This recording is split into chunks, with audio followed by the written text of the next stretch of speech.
આ છે જ્યોતિ મલ્હોત્રા, જેની યુટ્યુબ ચેનલ છે ટ્રાવેલ વિથ જો. જ્યોતિ પોતાને કલ્ચરલ એમ્બેસેડર અને શાંતિ દૂત ગણાવે છે. જ્યોતિની યુટ્યુબ ચેનલ જોતા એમ જ થાય કે તેનો એકમાત્ર ઉદ્દેશ્ય હશે કે ભારત અને પાકિસ્તાન વચ્ચે કટુતા દૂર થાય. જ્યોતિએ પાકિસ્તાનમાં જઈને ખૂબ વ્લોગ બનાવી પાકિસ્તાની ટુરિસ્ટ ડેસ્ટિનેશનની ખૂબ વાહવાહી કરી. પણ મે 2025માં જ્યોતિ મલ્હોત્રાનું વ્લોગર તરીકેનું સત્ય બહાર આવ્યું અને દેશ વિદેશની સફર કરી લક્ઝરી લાઈફ માટે જ્યોતિ ધકેલાઈ ગઈ જેલના સળિયા પાછળ, જ્યારે તેના પર પાકિસ્તાન માટે જાસૂસી કરવાનો આરોપ મૂકવામાં આવ્યો.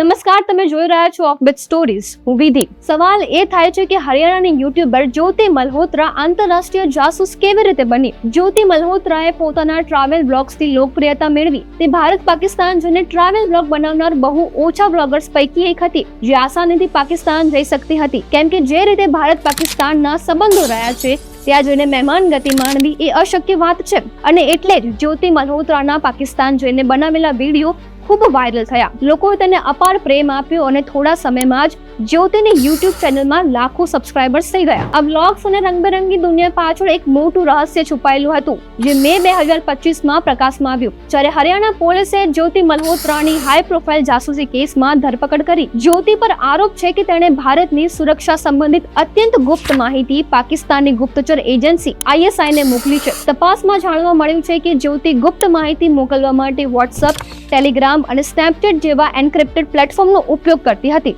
એટલું જ નહીં, જ્યોતિ જે પાકિસ્તાની એજન્ટો સાથે સંપર્કમાં હતી તે તમામ એજન્ટોના નામ તેણે નકલી નામે મોબાઈલમાં સેવ કર્યા હતા. જ્યોતિએ મોબાઈલમાં એક એજન્ટનું નામ જાટ રંધાવા તરીકે સેવ કર્યું હતું, પણ હકીકતમાં તે પાકિસ્તાની એજન્ટ રાણા શાહબાઝ હતો. હવે સવાલ એ છે કે જ્યોતિ પાકિસ્તાની જાળમાં કેવી રીતે ફસાઈ? વાત છે વર્ષ 2023 જ્યારે જ્યોતિ પાકિસ્તાનના વિઝા માટે દિલ્હી સ્થિત પાકિસ્તાન હાઈ કમિશન ગઈ હતી. તે તેની મુલાકાત એહસાન ઉર રહીમ ઉર્ફ દાનિશ સાથે થાય છે. દાનિશ પાકિસ્તાની હાઈ કમિશનનો અધિકારી હતો જેણે ભારત સરકારે જાસૂસીના આરોપસર પર્સોના નોન ગ્રેટા એટલે કે અવાંછિત વ્યક્તિ જાહેર કરી ભારતમાંથી હાંકી કાઢ્યો હતો. આજ દાનિશ જ્યોતિનો હેન્ડલર બન્યો. તેણે જ પાકિસ્તાનમાં જ્યોતિની મુલાકાતનું પ્લાનિંગ કરી આપ્યું. 2023થી અત્યાર સુધી જ્યોતિ 4 વખત પાકિસ્તાન ગઈ હતી, જ્યાં તેણે વિડીયો બ્લોગ બનાવ્યા. આ દરમિયાન જ્યોતિ અલી એહસાન શાકીર અને રાણા શાહબાઝ જેવા ISI એજન્ટોના સંપર્કમાં આવી હોવાની માહિતી પ્રાપ્ત થઈ છે, જેમણે તેના રહેવા અને ફરવા માટે બધી વ્યવસ્થા કરી અને ગુપ્ત માહિતી એકત્રિત કરી. જ્યોતિને રાતોરાત મળેલી સફળતાથી ખુશ હતી.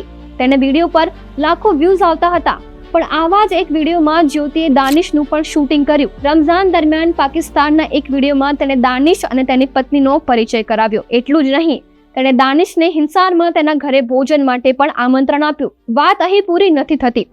સૂત્રો કહી રહ્યા છે કે જ્યોતિ અને દાનિશ વચ્ચે ગાઢ સંબંધો હતા. બંને સાથે ઇન્ડોનેશિયા અને બાલી પણ ગયા હતા, જેના વિડીયો જ્યોતિએ સોશિયલ મીડિયા પર શેર કર્યા હતા. હવે સૌથી મોટો સવાલ એ છે કે શું જ્યોતિને આ બધું કરવા માટે દબાણ કરવામાં આવતું હતું કે તે સ્વેચ્છાએ પ્રવૃત્તિમાં સામેલ થઈ હતી? હવે આ મામલે તપાસ થઈ રહી છે, જેમાં સામે આવ્યું છે કે આ સમગ્ર જાસૂસી મોડ્યુલ ISIએ સેટ કર્યું હતું. તેમાં જ્યોતિ એકલી નથી, પણ હરિયાણા અને પંજાબમાં ફેલાયેલા એક મોટા જાસૂસી નેટવર્કની મહત્વપૂર્ણ કડી હતી.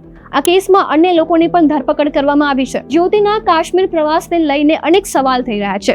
તપાસ એજન્સીઓ જ્યોતિની પહલગામ, ગુલમર્ગ, ડલ લેક, લદ્દાખ અને પેંગોંગ લેક પ્રવાસની ગંભીરતાપૂર્વક તપાસ કરી રહી છે. પોલીસ તપાસ દરમિયાન એ પણ સામે આવ્યું છે કે જ્યોતિ અને દાનિશ માર્ચ 2025 સુધી સતત એકબીજાના સંપર્કમાં હતા. બંને વચ્ચે મહત્વપૂર્ણ માહિતી પણ શેર થઈ રહી હતી. એવી પણ શંકા છે કે પાકિસ્તાન સ્થિત નેટવર્કમાંથી જ્યોતિ સાથે વિડીયો સ્ક્રિપ્ટ અને ડિપ્લોમેટિક લોકેશનનો ડેટા શેર કરવામાં આવ્યો હતો. આ માહિતી ન માત્ર ભારત વિરોધી નેરેટિવ તૈયાર કરવામાં મદદરૂપ હતી, પરંતુ તે હાઇબ્રિડ યુદ્ધની રણનીતિનો એક ભાગ પણ હોઈ શકે છે. હવે આ મહત્વપૂર્ણ પ્રશ્નોના જવાબો જ્યોતિ મલ્હોત્રા પાસેથી માંગવામાં આવી રહ્યા છે. શું 2023ની જ્યોતિની પાકિસ્તાન મુલાકાત ખરેખર એક ટ્રાવેલ બ્લોગર તરીકે હતી કે પૂર્વ આયોજિત કાવતરાનો ભાગ હતી? કોણે જ્યોતિની મુલાકાત એહસાન ડાર ઉર્ફે દાનિશ સાથે કરાવી અને શા માટે? શું તેને પાકિસ્તાન સ્થિત હેન્ડલર્સ તરફથી નાણાકીય કે ડિજિટલ મદદ મળતી હતી? શું પહેલગામ હુમલા પછી શૂટ કરાયેલો વિડીયો ખરેખર તેનો પોતાનો વિચાર હતો કે કોઈ હેન્ડલરની બ્રીફિંગ? આ ઉપરાંત જ્યોતિની ચીન,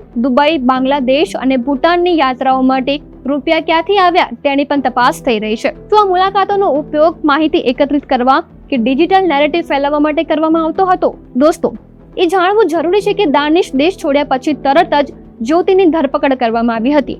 જ્યોતિની ધરપકડ થતાં જ ખળભળાટ મચી ગયો.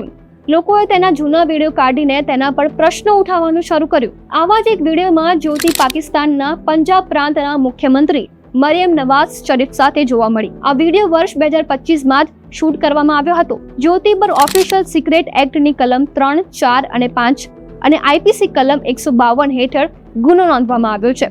તેનો મોબાઈલ અને લેપટોપ પોલીસની કસ્ટડીમાં છે અને ફોરેન્સિક તપાસ ચાલી રહી છે. એક્સપર્ટ માની રહ્યા છે કે જ્યોતિ આ જાસૂસી નેટવર્કનું એક પ્યાદું છે. જે પણ હોય, તપાસ એજન્સીઓની તપાસમાં સત્ય હકીકત સામે આવી જ જશે. પણ એક વાત સ્પષ્ટ છે કે ટ્રાવેલ કન્ટેન્ટ ક્રિએટર્સ અને જાસૂસો વચ્ચેની લકીર ખૂબ ધૂંધળી થઈ ગઈ છે. હવે દેશ વિદેશ ફરતા ટ્રાવેલ બ્લોગર્સને લોકો શંકાની નજરે જુએ તો નવાઈ નહીં. દોસ્તો, તમે શું માનો છો? યુટ્યુબર જ્યોતિ મલ્હોત્રા શું તે કોઈ ચાલાક જાસૂસ હતી કે કોઈ મોટા ષડયંત્રનો ભોગ બની છે? અમને કમેન્ટ કરીને જણાવો અને ઓફ બેઝ સ્ટોરીઝને સબસ્ક્રાઇબ કરો.